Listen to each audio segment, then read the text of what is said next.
não sabemos o que fazer na vida ou da vida. Jeremias capítulo de número 45, o texto sagrado diz assim, na minha versão, revista e atualizada: palavra que falou Jeremias, o profeta, a Baruque, filho de Nerias, escrevendo ele aquelas palavras num livro, ditadas por Jeremias no ano 4 de Joaquim, filho de Josias, rei de Judá, dizendo: assim diz o Senhor Deus de Israel acerca de ti, ó Baruque, disseste. Só um parênteses aqui, antes de você pensar que Deus não está interessado nas tuas dores, nas suas angústias, Baruque não conversou com ninguém, não falou com ninguém, mas Deus diz: olha, eu sei, Baruque, o que é que passa na tua mente, no teu coração. Verso de números 3, disseste: ai de mim agora, porque me acrescentou o Senhor tristeza ao meu sofrimento, e estou cansado do meu gemer, e não acho descanso. Assim lhe dirás: isto diz o Senhor, eis que estou demolindo o que edifiquei, e arrancando o que plantei, e isto em toda a terra. E tu, Baruque, procuras tu grandezas? Não as procures, porque eis que trarei mal sobre a toda a carne, diz o Senhor. A ti, porém, eu te darei a tua vida como despojo, como recompensa, em todo o lugar para onde fores. Mas, irmãos, Baruque traduz em cores vivas o que eu quero compartilhar com vocês nesta primeira mensagem das 7 que estaremos trazendo nesta campanha. O que fazer quando não sabemos o que fazer? Baruque, como diz o texto sagrado, era filho de Maacéias. E quem era este Maacéias? Lá em Crônicas, 2 de Crônicas, capítulo 34, verso 8, diz que ele era, com certeza, governador de Jerusalém. Portanto, Baruque era neto de um governador, nasceu literalmente em berço de ouro. Portanto, era um jovem que tinha um histórico de família nobre. Mas diz o texto lá em Jeremias 37, no verso 3, que ele tinha um tio, um homem chamado Sofonias, não é o profeta, mas tinha um tio chamado Sofonias, que era sacerdote. Então, quem era Baruque? Neto de um governador, sobrinho de um sacerdote, conforme Jeremias 37, verso 3, e ele passou a ser um amigo e também o escriba de Jeremias. Lá no capítulo 32 de Jeremias, dos versos 12 a 16, Jeremias quem escolhe Baruque para escrever uma carta. Depois você vai conferir, nós vamos ver isso. Uma carta que seria direcionada ao povo, aos príncipes, aos governantes e ao próprio rei. Uma carta alertando que Nabucodonosor iria invadir Jerusalém e destruí-la.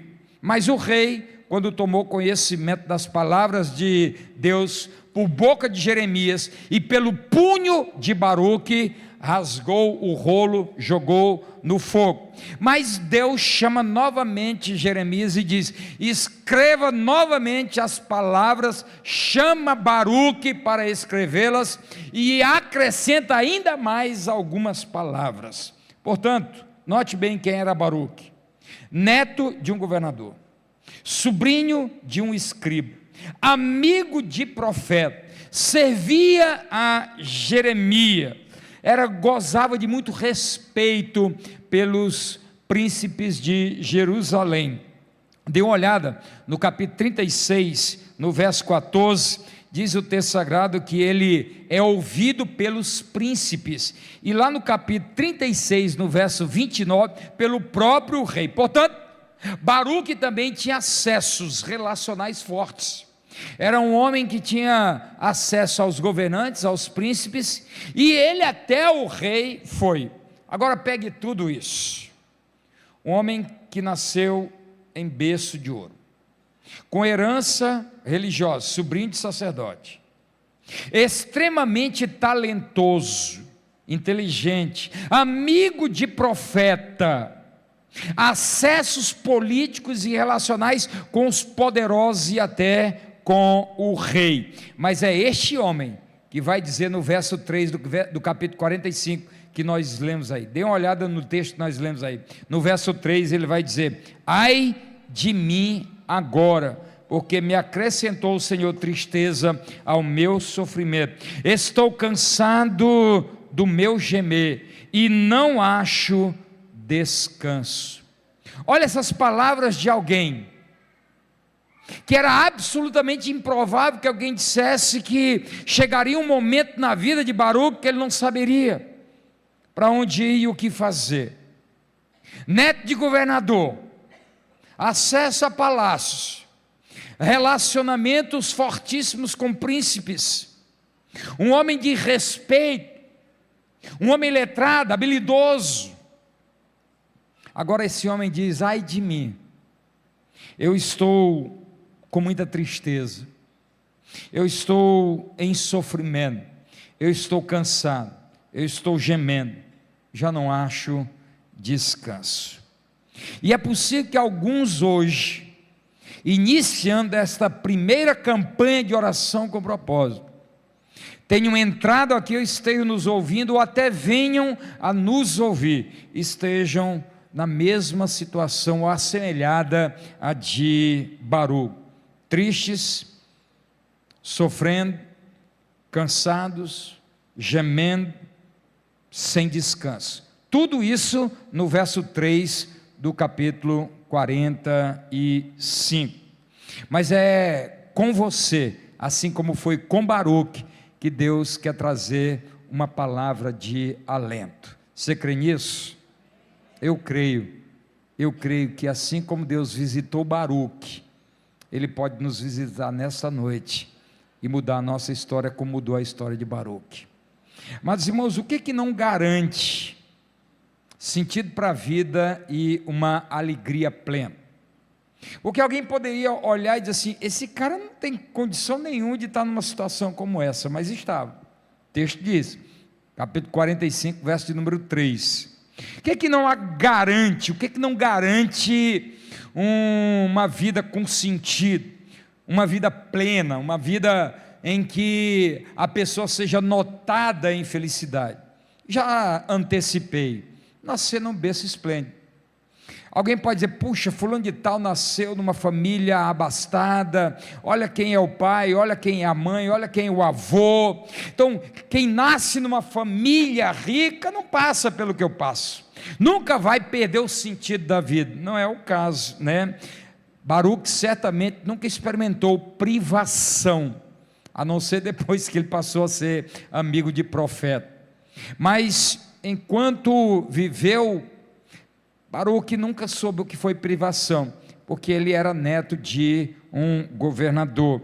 Portanto, nascer num berço esplêndido, nascer num berço de ouro, não garante que essa pessoa, né, terá sentido para a vida, ou em algum momento da vida não será visitado por um nível de angústia e tristeza, como foi o caso de Baruque.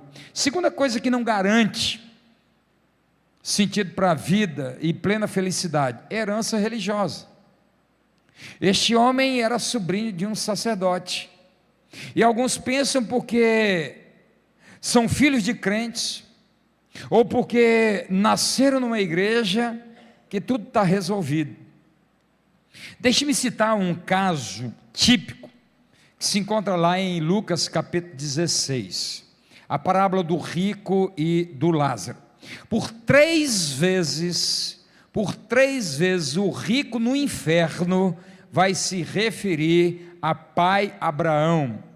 pai Abraão, pai Abraão, pai Abraão, mas está no inferno. Ele tem herança religiosa, um judeu nato, mas agora está literalmente no inferno. Jesus, em Mateus capítulo 3, verso 6, vai dizer acerca de alguns que estavam se vangloriando porque eram judeus, porque tinham uma herança religiosa, porque tinham por pai a Abraão. Mateus 3,6, olha o que Jesus diz para eles: e não presumais de vós mesmos dizendo, temos por pai a Abraão, porque eu vos digo que mesmo destas pedras Deus pode suscitar filhos a Abraão. Amados irmãos, herança religiosa não garante sentido para a vida. Herança religiosa não é garantia de que em algum momento da nossa vida nós não venhamos a gritar como Baruque: ai de mim agora, porque o Senhor me acrescentou tristeza, sofrimento, estou cansado, estou gemendo, não acho descanso. Berço esplêndido. Herança religiosa, irmãos, não baixa a guarda porque teu filho está na igreja, não baixa a guarda você porque tem um nome escrito no hall de membros de uma igreja. Herança religiosa não é garantia de sentido para a vida. Mas há uma terceira coisa, amados irmãos: acessos políticos e aos poderosos. Já disse também, né? Baruque era neto de governador, falava com príncipes, acesso ao próprio rei, mas 45:3, tristeza, sofrimento, cansaço, gemido e falta de sentido. Estou cansado desta vida. Amigo de profeta, estou cansado, estou gemendo, estou triste, estou sofrendo. Fazer o quê? Quando você olha agora para Baruque, você vai ver uma terceira coisa que não é garantia de sentido da vida. Baruque estava entre os 3% da população que sabia ler e escrever. 3% da população somente sabia ler e escrever. Um homem com qualificações, letrado, erudito, com tantas qualificações, mesmo assim ele diz: ai de mim, porque estou triste, sofrendo, cansado, gemendo e não acho descanso. Algumas pessoas são habilidosíssimas, têm talentos, têm diplomas, têm insígnias, e alguns até batem no peito, mas diplomas, insígnias, certificados, capacitações não são garantia de que a pessoa encontrou o sentido para a vida. Eu estava agora em Brasília, como os irmãos sabem, e duas situações marcaram a minha ida. A primeira foi de um jovem que me mandou uma mensagem dizendo: pastor, obrigado por sua mensagem, porque eu estava na iminência de tirar a minha vida, e a sua mensagem me salvou. A segunda foi o testemunho de uma médica muito bem sucedida, e que desistiu de viver, e já está indo para algumas vezes tentando tirar a própria vida, já tentou suicídio algumas vezes. Qualificações, habilidades, jovialidade, são qualificações que Baruque tinha. Se tratava de um jovem. Portanto, se você entrou aqui nesta noite pensando, porque nasceu num berço esplêndido, que tem uma herança religiosa, que tem acessos políticos e até religiosos, era sobrinho de sacerdote. Se você entrou aqui imaginando que suas habilidades, qualificações são suficientes para apontar a direção para o sentido da vida, não é garantia alguma, e Baruque está aqui para testemunhar. Mas o que pode agravar ainda algumas crises existenciais? Porque, além disso, Baruque foi visitado por alguns fatores que agravaram a sua crise existencial. A primeira delas é o que nós vamos ver. Aliás, deixa eu só dar uma dica. O livro de Jeremias não está escrito em ordem cronológica. Se você for ler Jeremias pensando que está em ordem cronológica, você se perdeu.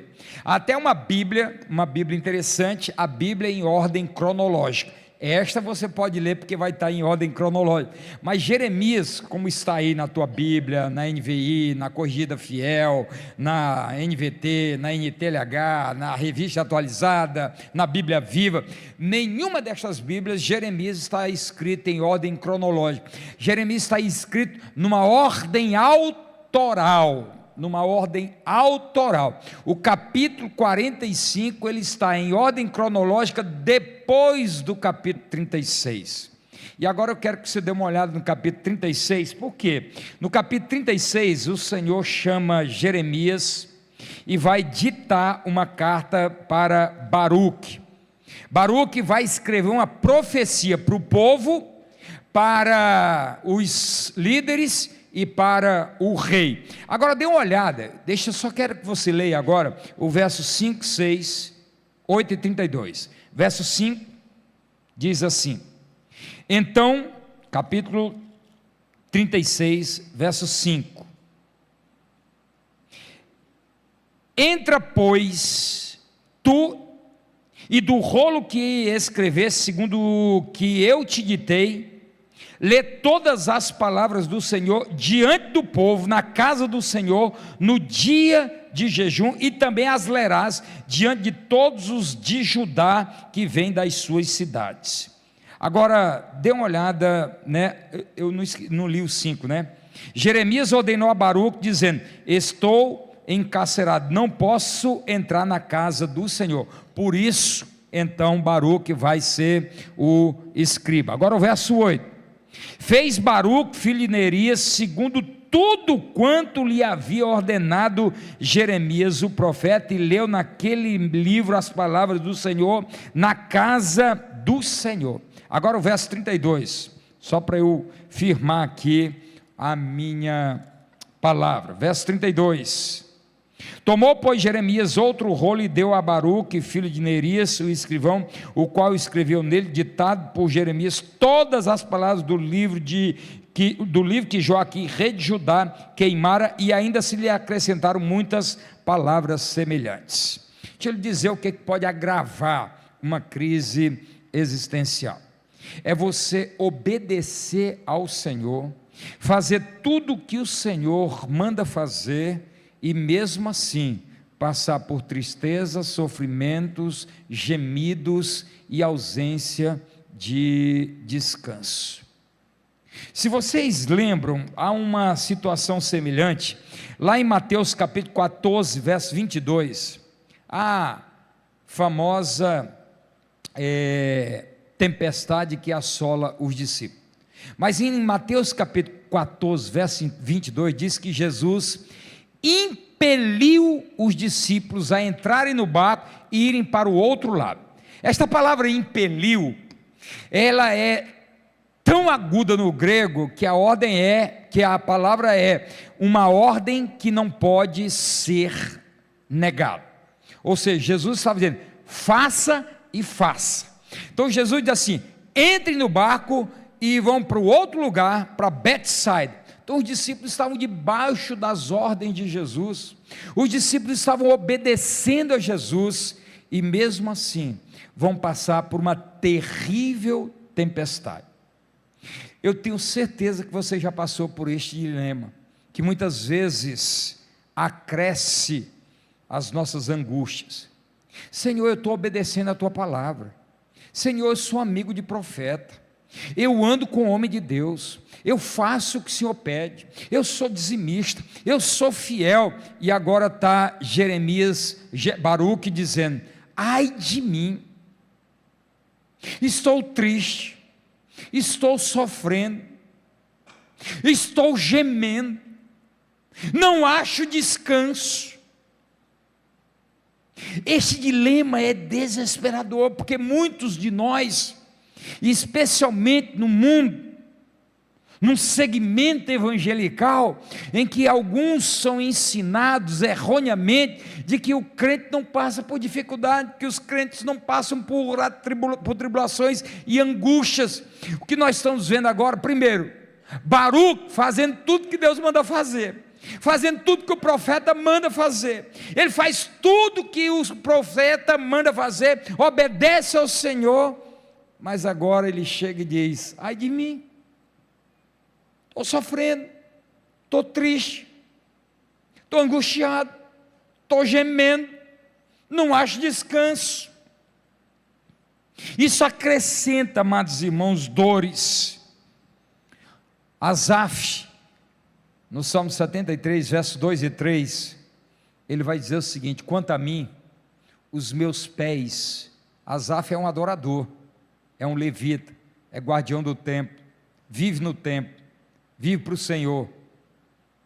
Salmo 73, versos 2 e 3, ele vai dizer: quanto a mim, os meus pés quase se desviaram, porque eu via a prosperidade dos ímpios.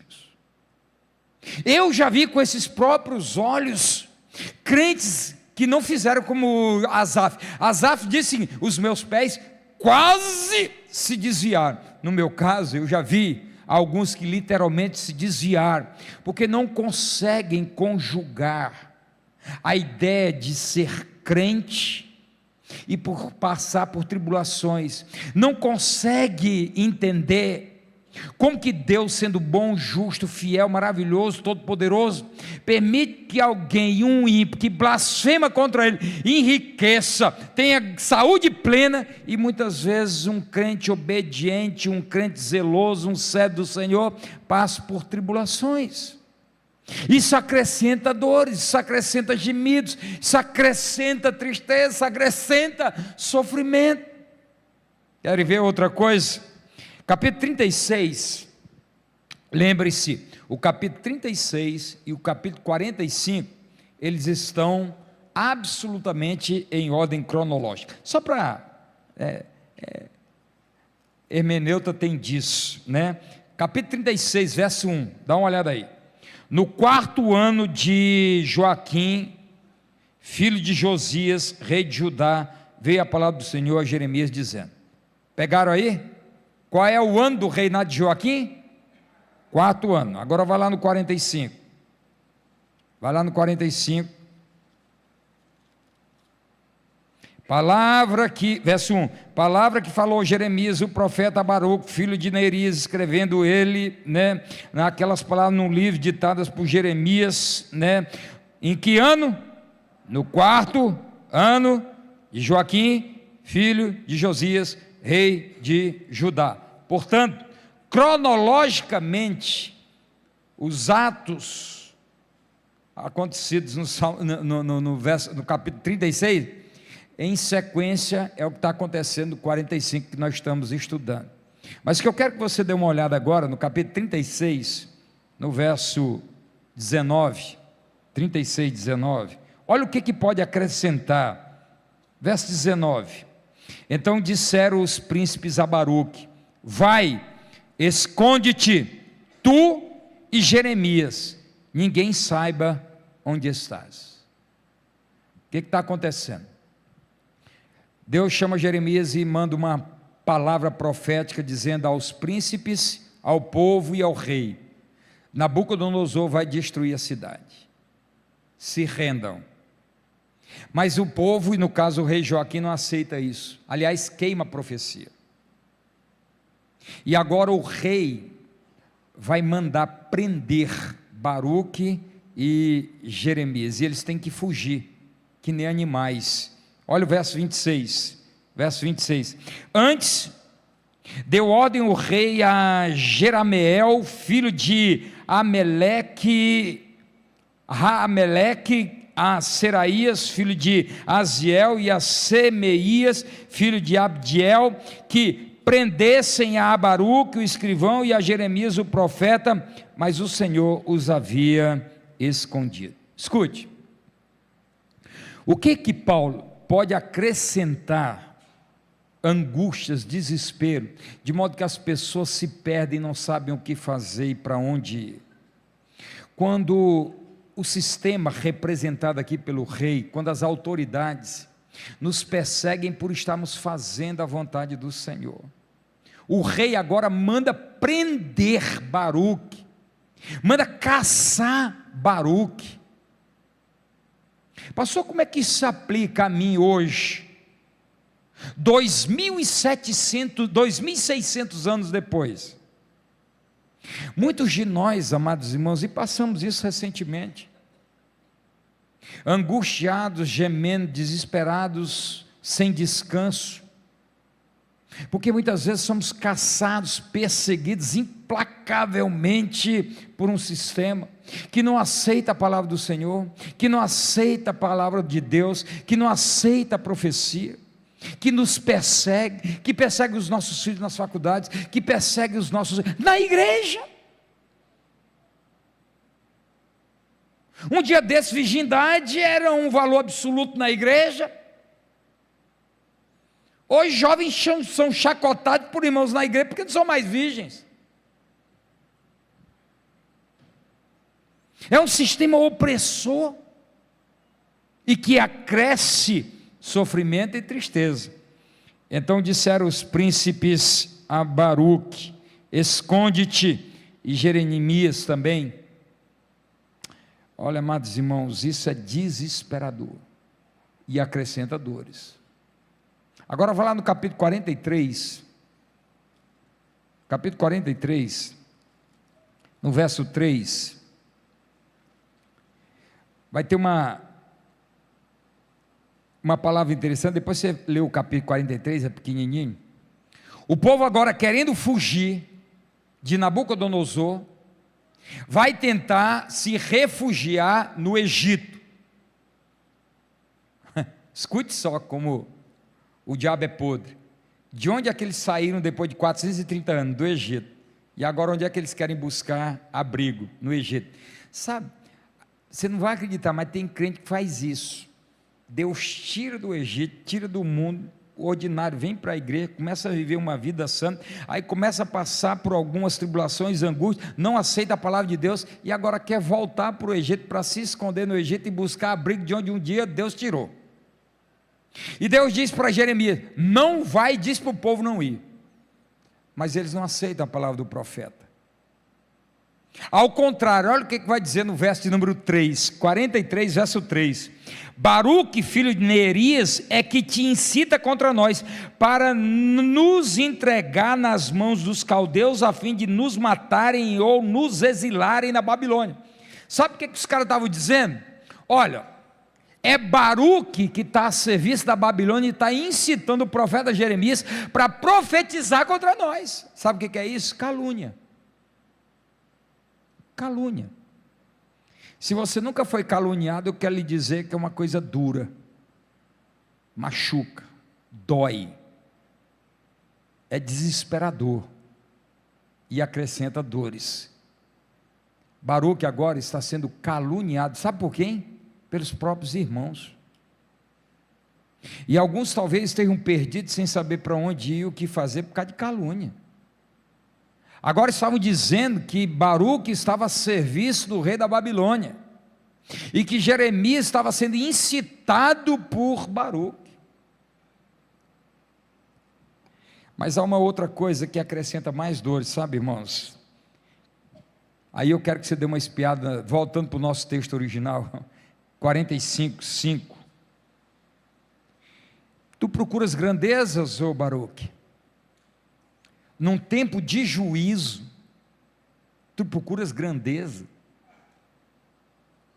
Verso 5: não as procures, porque eis que trarei mal sobre toda a carne, diz o Senhor. A ti, porém, eu te darei a tua vida como despojo em todo lugar para onde fores.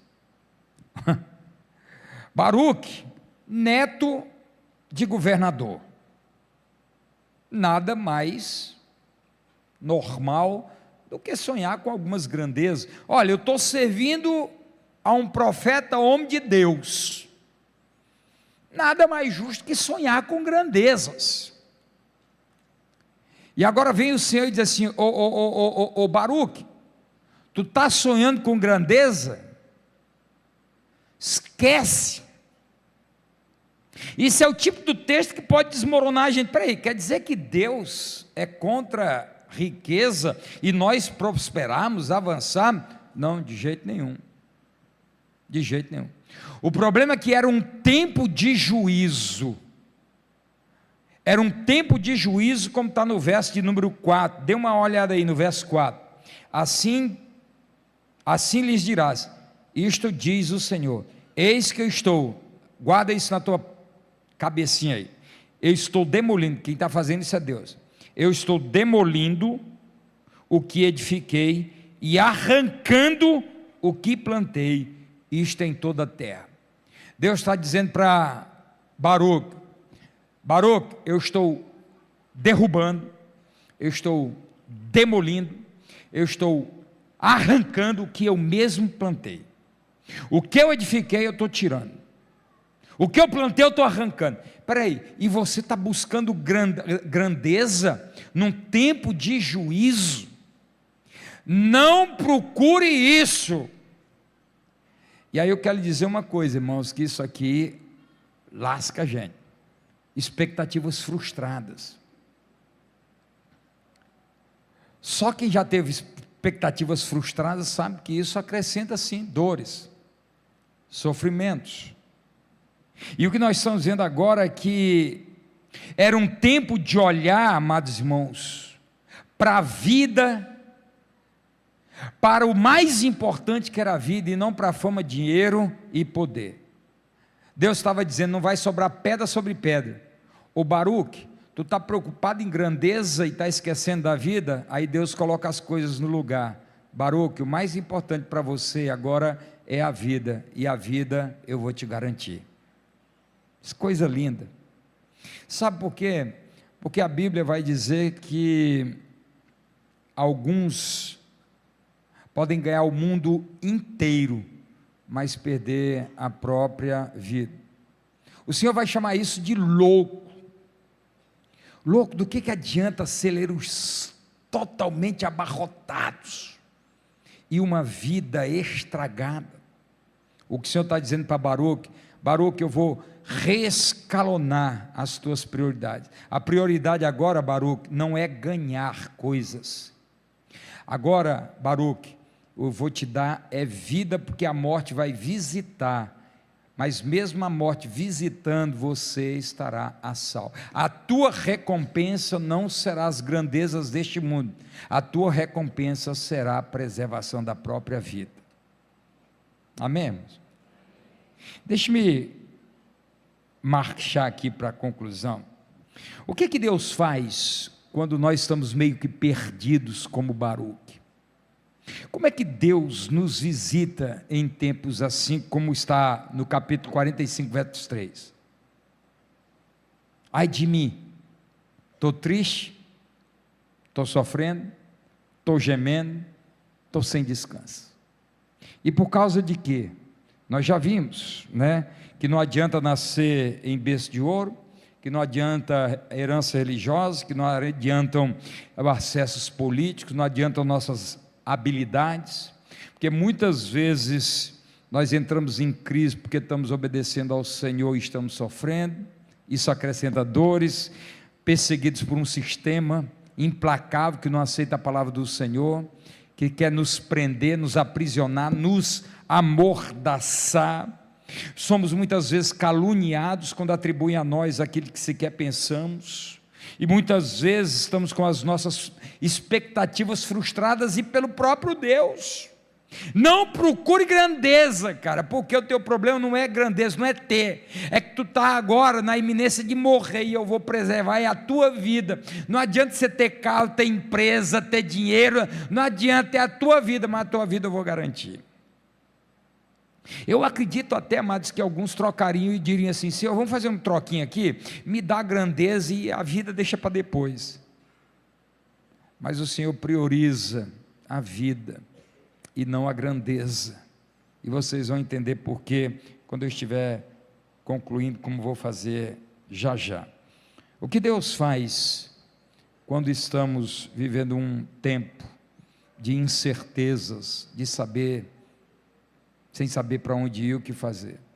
Agora eu queria que você prestasse atenção, porque pode mudar a sua vida para sempre, que a gente vai ter um momento que eu creio que pode ser profético para mim, para você, para nós. Deus, capítulo 42, 45, versos 2 e 3, note bem, o cara está em crise agudíssima, palavra que falou Jeremias, o profeta Baruque, note só aqui, capítulo 36, Deus chama Jeremias, para que chamasse a Baruque, e ele escrevesse uma carta para o povo, para os príncipes e para o rei. Agora, note bem aqui, agora, Deus chama Jeremias, e diz agora, chama Baruque, e Baruque vai escrever uma profecia para ele mesmo. Olha que coisa interessante, Baruque vai registrar uma profecia para ele mesmo. O que Deus faz quando nós não sabemos o que fazer, quando nós estamos sendo visitados por angústias, tristezas, gemidos, por falta de descanso? Deus literalmente manda uma palavra específica para nós.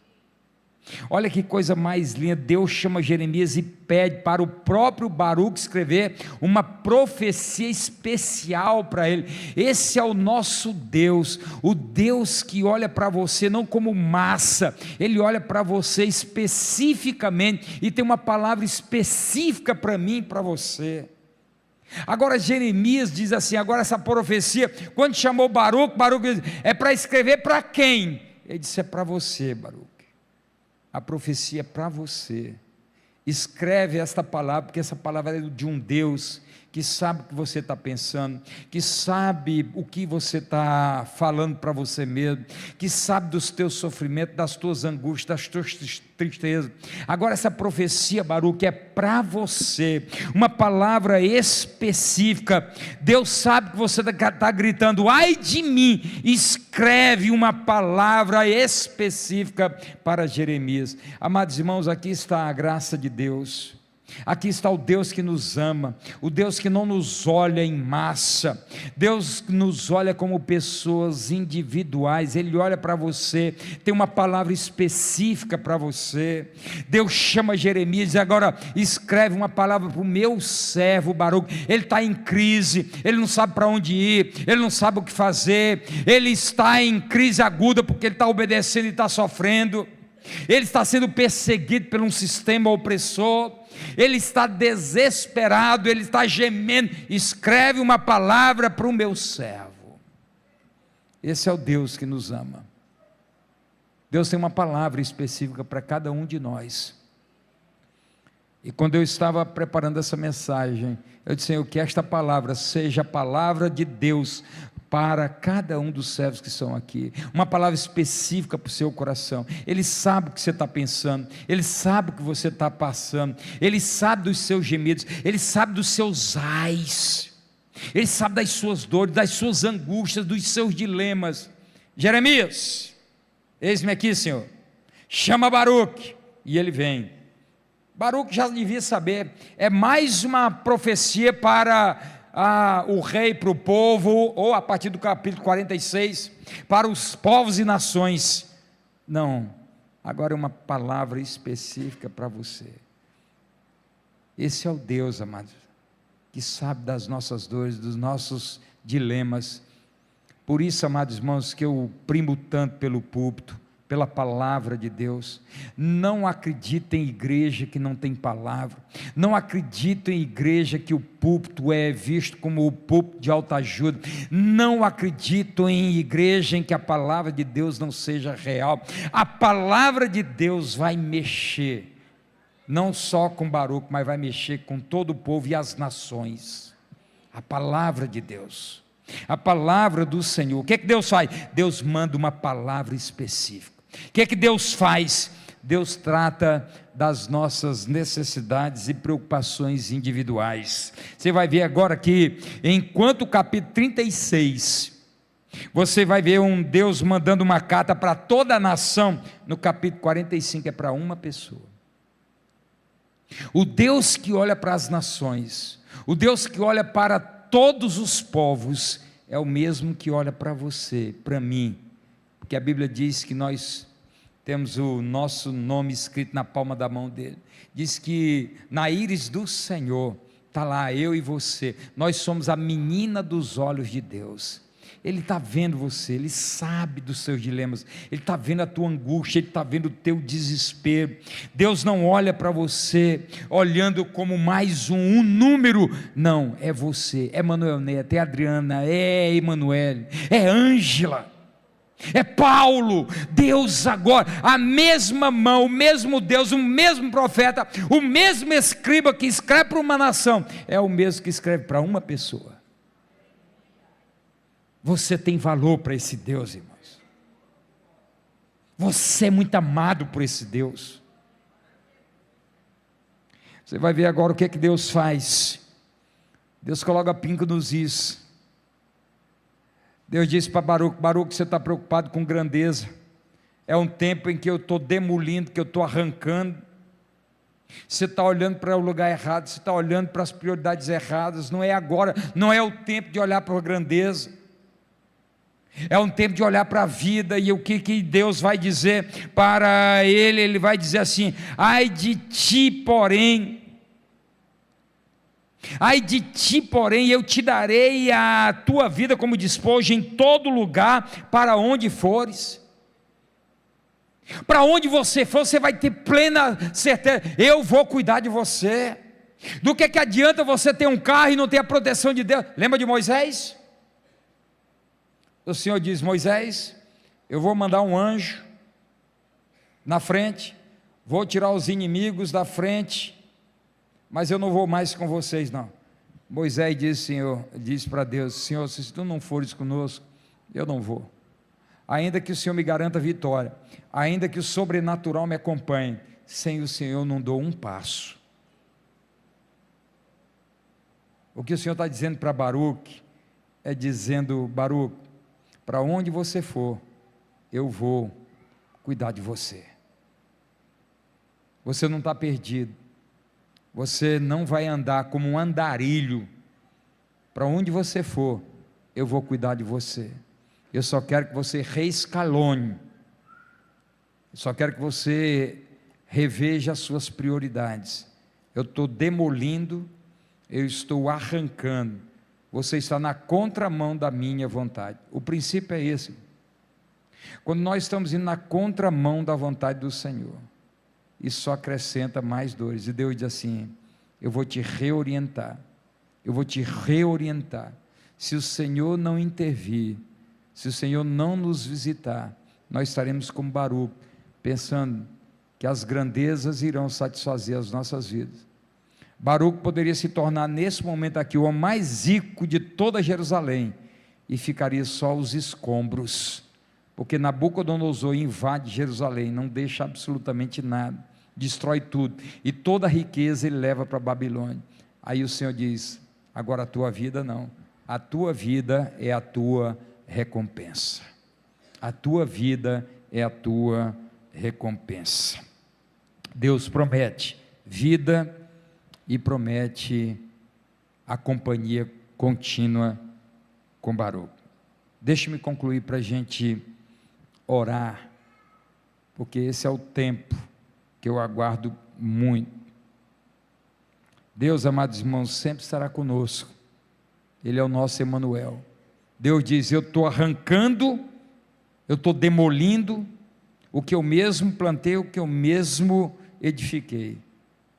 Mas aqueles que eu amo, aqueles que eu chamo, estes eu vou preservar a vida. Num tempo de juízo, Deus diz: você não passará pela agonia do juízo. O juízo irá sobre todos, mas você, eu separei. A tua recompensa será a tua vida.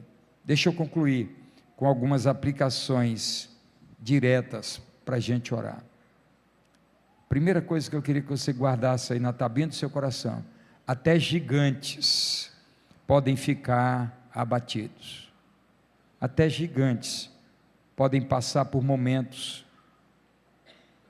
difíceis, como foi o caso de Baruque. Até gigantes podem chegar um momento em que, ai de mim, estou triste, sofrimento chegou, não sei para onde ir, não sei o que fazer, não encontro descanso. Até gigantes podem chegar, e Paulo diz isso acerca de si mesmo, em 2 de Coríntios capítulo 4, verso 9, abatidos, mas não destruídos. Muitas vezes estamos como Baruque, abatidos, mas jamais destruídos. Abatidos sim, mas jamais destruídos. Você pode ter entrado aqui abatido, mas jamais será destruído, porque o mesmo que diz para Baruque: eu vou te dar a tua vida por recompensa, ele está aqui nesta noite. E a maior de todas as recompensas que nós temos agora é a vida eterna em Cristo Jesus. Até gigantes podem ficar abatidos, como foi o caso de Baruque e o próprio Paulo, abatidos, mas não destruídos. Cuidado ao desviar a sua atenção. Cuidado ao desviar a sua atenção. O tempo era de juízo, e Baruque estava preocupado em grandeza. O tempo era de Deus demolir e arrancar, e Baruque estava preocupado em ganhar o que se perderia de imediato. Lembra de Pedro? Quando Jesus vem andando sobre as águas, e Pedro diz: Senhor, se tu és o Cristo, manda que eu ande sobre as águas. Jesus então diz: vem, e ele começa a andar sobre as águas. Mas diz o texto sagrado que ele desvia o olhar, ele tira o olhar de Jesus e começa a afundar. Escute, cuidado, mas muito cuidado em desviar o seu olhar. Cuidado para querer grandezas quando o tempo é de juízo, quando é um tempo de conserto. Cuidado em não desviar sua atenção para as coisas deste mundo e esquecer das coisas eternas. Ai de mim agora, porque me acrescentou o Senhor tristeza ao meu sofrimento. Estou cansado do meu gemer e não acho descanso. Ele estava preocupado com as grandezas, e o Senhor diz: mais do que grandeza, eu estou preocupado é com tua vida. A morte visitará Jerusalém, mas você está preservado. Mais do que grandezas, o Senhor quer nos dar vida, e não é uma vida qualquer, é uma vida plena, é uma vida que dinheiro nenhum na terra é capaz de dar, uma vida graciosa, uma vida em que, olhando em retrospectiva, alguém não possa dizer: meu Deus, acumulei tanto, ganhei tanto, mas o que vai ficar? Nada de legado. Baruque, não procures, porque o tempo é de juízo. O tempo é que eu estou demolindo e que eu estou arrancando. Não desvie o olhar da vontade do Senhor. Baruque, eu já li, só quero que você entenda. Baruque foi forçado a ir para o Egito. Ele não queria ir para o Egito, mas ele foi. Capítulo 46, versos 6 e 7. Ele foi forçado a ir para o Egito. Mas mesmo no Egito, a promessa continuou valendo: eu vou te dar a vida por recompensa. Levaram Baruque para o Egito, mas mesmo no Egito, ele continuou sendo protegido pelo Senhor. Eu deixei por fim. Sabe o que significa Baruque? Baruque significa abençoado. Nome lindo, né? Abençoado. Abençoado não porque conquistou grandes riquezas, até que ele queria, mas abençoados por estar protegido da invasão babilônica. Abençoado porque estava protegido do Egito. Abençoado porque mesmo diante das tristezas, dos gemidos, das angústias, dos desesperos, dos sofrimentos, Deus prometeu que ele jamais estaria sozinho. Lembram-se do rico? Lucas 16, a partir do verso 19. Havia um rico que se regalava esplendidamente nos seus banquetes e nas suas roupas de luxo. A morte veio. E diz o texto sagrado que ele foi carregado por homens. E o outro, Lázaro, que os únicos animais vivos que se apresentavam para ele, que se aproximavam dele, eram cachorros e bichos. E diz o texto que ele morreu também. Mas ele foi carregado por anjos. E aquele homem que buscou a vida inteira apenas grandezas e nunca a vida em Cristo, estava no inferno, suplicando uma gota de água para refrescar-lhe a língua por causa do tormento. Sabe o que significa Lázaro? Ajudado por Deus. Ajudado por Deus e pobre, ajudado por Deus e cheio de feridas, ajudado por Deus e comido por bichos. Parece paradoxal, né? Ajudado por Deus, porque quando a morte chegar, só aqueles que têm uma vida com Cristo haverão de vencê-la como o último inimigo a ser vencido. Ajudado por Deus é estar preparado para quando a morte chegar, ela não ter poder sobre nós. Feche os olhos. Baruque